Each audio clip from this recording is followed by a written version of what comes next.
What's up, y'all? Today, we're gonna talk about setting up a 2-camera interview. Assessing your set, setting up your camera, lighting, and audio. It's important to know these basics because these are the foundations to a good, why is it important to know these basics? This is gonna help you manage pretty much any situation you're in. So let's get into it. The first thing we need to do is get a general idea where the camera's gonna go. Bo, you wanna do the cameras and I'll do the lighting. Sounds good. Sounds good. Okay. Right, so while they're doing the camera stuff, let's talk about what we're doing for lighting. We're gonna bust out this RE-S60 sky panel today. We're gonna throw it on this combo right here. Bam, okay, so we set up these S60s in a particular way. We'll throw the light on there and we use this nice little Mayfer clamp with a J-hook to just hang that on there real nice. This is what's gonna power the light. This particular cable has a Velcro, so we'll just put a Velcro like that. And that's just gonna help keep that tension off the light. The other end of it's gonna go into the ballast, and then we're gonna take a power cable, put that in, boom. This is gonna go to your Stinger or 6-pack or straight to the wall. And if you wanna learn more about what those terms mean, check out volume 1 of our Gear with Mike series. Next up, we're gonna put a chimera on the light. What this is gonna do is soften the light cast so we get a nice, gentle, lighting experience on our subject. And what this does, it takes the light rays and breaks them up, makes them go all different directions, which gives you a nice soft cast on your subject. Whether it's a person, a fruit, or a piece of furniture, that's what your diffusion is gonna do for you. We're shooting a 2-camera setup so that we can cover up any jump cuts in the interview.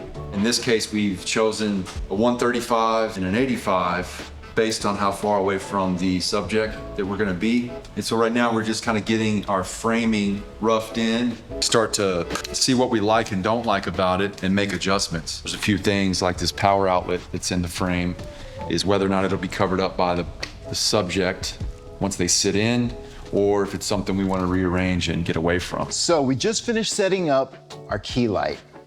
Key light's gonna hit the front of your subject, right? Now we're setting up our rim light / hair light or edge light. What do I mean by that is the edge light is gonna create some separation between your subject and the background. A lot of times it's called the hair light because it's hidden the hair behind your subject. If your subject's bald, just call it a backlight or edge light. All right, now we're gonna set up the audio for the interview. We're using a Shop's CMT pencil condenser. This is probably the best use for indoor interviews. We're gonna use this setup to get the mic as close to the talent as possible, but not in frame. If we used a shotgun mic, say on the camera, it would be further away from the subject, and you don't get that clean sound that you expect from a corporate interview.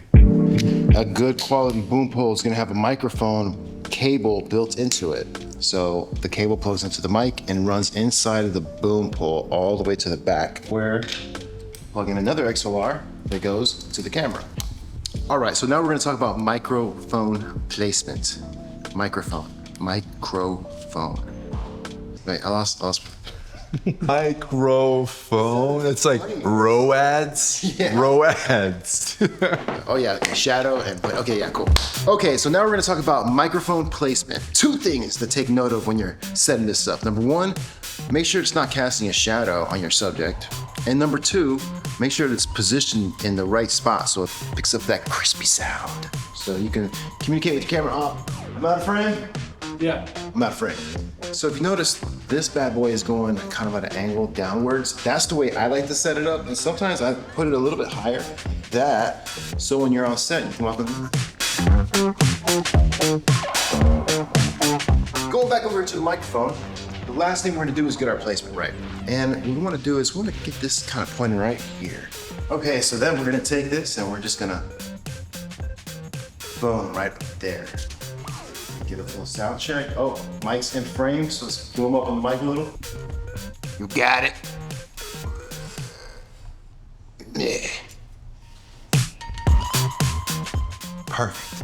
And now we want to get room tone. Room tone is what you're gonna do for about 20 seconds or less. You wanna record the air conditioner, the fan, all the ambient things that are happening. Get a little bit of that. If the air conditioner's off, get a little bit of it. And then when the air conditioner turns on again, get a little bit of it. Your audio guy will thank you. Because he can take that room tone that was recorded, process it through computers ones and zeros, and pretty much do what your noise canceling headphones do. It's gonna zap out the sounds that you don't wanna hear. Right, so the cameras are set up now. We're gonna decide which side the interviewer's gonna be on. You got three options, right? You can put your interviewer over here next to the wide lens. That's not gonna work. Option 2, in between the cameras. No, you don't wanna do that either. And option 3, you got the tight lens. This is where you wanna put your interviewer. Why? Eye line. Mike, take it away. Right, so stick with me. Eye line. I'm sitting right here, and if I'm looking right into the camera lens, I'm talking straight to you. But maybe that's a little too intense, and we wanna take my eye line just right there. And that could be where the person that I'm talking to is sitting right next to that lens. It makes sense, it feels good. And that just weights the frame in a way in which it feels balanced, as opposed to if his eye line was the same direction. Hey, Mike, can you look up here?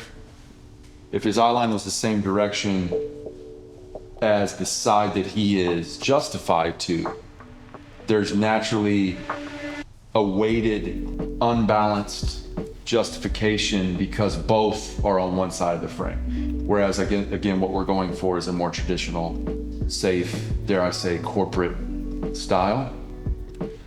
So he's justified to one side and his eye line's in the opposite direction, so there's a balance across the composition. But now that we have our interviewee in the interview chair, we see that he blocks the power outlet, which was bothering us aesthetically, so we're gonna press on.